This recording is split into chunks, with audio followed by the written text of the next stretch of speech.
Quero cumprimentar você nessa manhã com a paz do Senhor. Porque o fim da lei é Cristo, para a justiça de todo que crê.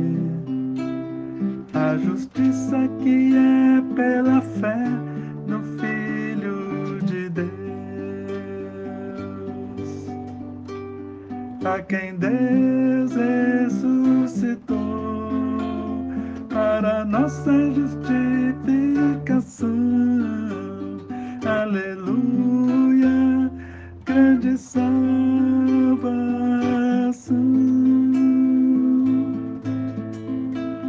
Aleluia, grande salvação.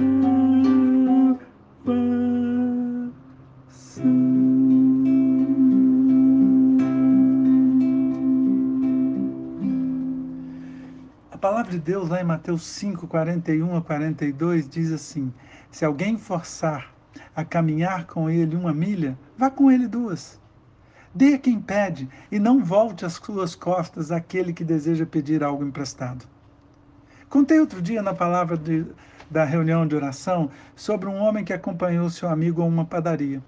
O que aconteceu foi que, ao chegar à padaria, ele viu seu amigo cumprimentar o vendedor com simpatia, com cordialidade. Contudo, em troca, recebeu um péssimo atendimento e o vendedor foi super mal educado e o pacote com os pães foi jogado na direção dele. O amigo educadamente sorriu e desejou ao homem um bom final de semana. Aí ele perguntou: ele sempre te trata assim com essa ignorância? Sim, infelizmente ele me trata assim. Mas você sempre o trata com tanta educação e amizade? Sim. Mas por que você é tão gentil com ele e ele tão grosseiro com você? É porque no lugar dele eu não gostaria que isso fosse feito comigo. Quando Roma conquistou toda a região de Israel, eles tinham algumas práticas que faziam e era legal perante o povo conquistado. Na verdade, os soldados romanos podiam coagir, obrigar legalmente um judeu a levar todo o seu material, sua mochila com as armas de guerra, por 1 milha, que dá aproximadamente 1,5 km. É claro que os judeus detestavam isso e ficavam mordidos com essa prepotência dos soldados romanos. Mas vejam que interessante, Jesus surpreendeu a todos quando falou que se alguém forçar você a andar 1 milha, vá com ele 2.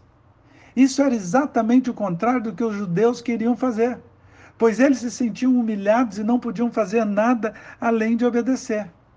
Quando Jesus ensinou aos seus discípulos que deviam caminhar a 2 milha, ele estava ensinando sobre o poder da generosidade, do amor ao próximo, dentro daquilo que estamos vivendo hoje também, e a situação de injustiça e afrontas que temos sofrido.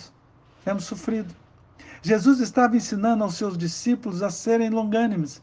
Ou seja, significa, dentre outras coisas, ter um espírito compassivo e paciente diante das lutas e das afrontas. A pessoa longânime não é motivada pelo desejo de fazer vingança, de fazer justiça com as próprias mãos. Jesus estava trabalhando aquilo que podemos chamar de uma nova opção. Em outras palavras, Jesus estava dizendo que devemos servir àqueles que nos odeiam e devemos perdoar aqueles que nos feriram. Esse é um convite para buscarmos uma posição de servo, de servir e não de ser servido. Jesus estava nos ensinando a não pagar o mal com a mesma moeda, mas pagar o mal com o bem. Os soldados romanos podiam obrigar um agricultor a deixar o seu campo de plantio para ele carregar as suas coisas pesadas. Diante dessa situação, Jesus nos ensinou a dar mais do que nos foi pedido. Jesus nos ensinou que ao final de 1 milha que fomos obrigados a andar, que andemos mais 1 milha, que nos doemos mais para aqueles que nos afligem, que continuemos andando, que possamos surpreender o soldado ao dizer: não fiz o suficiente por você, vou caminhar uma 2 milha. Querido, faça mais do que foi exigido para você e faça isso com alegria, com graça. Ande a 2 milha em amor. Que nesse dia você seja forte, que você assuma um lugar mais humilde ao tratar com as pessoas, que você seja como aquele que serve e procure fazer isso com alegria, com paz e com o coração feliz. Que Deus te abençoe nesse dia e que Ele brilhe através de você. E não se esqueça, seja bênção.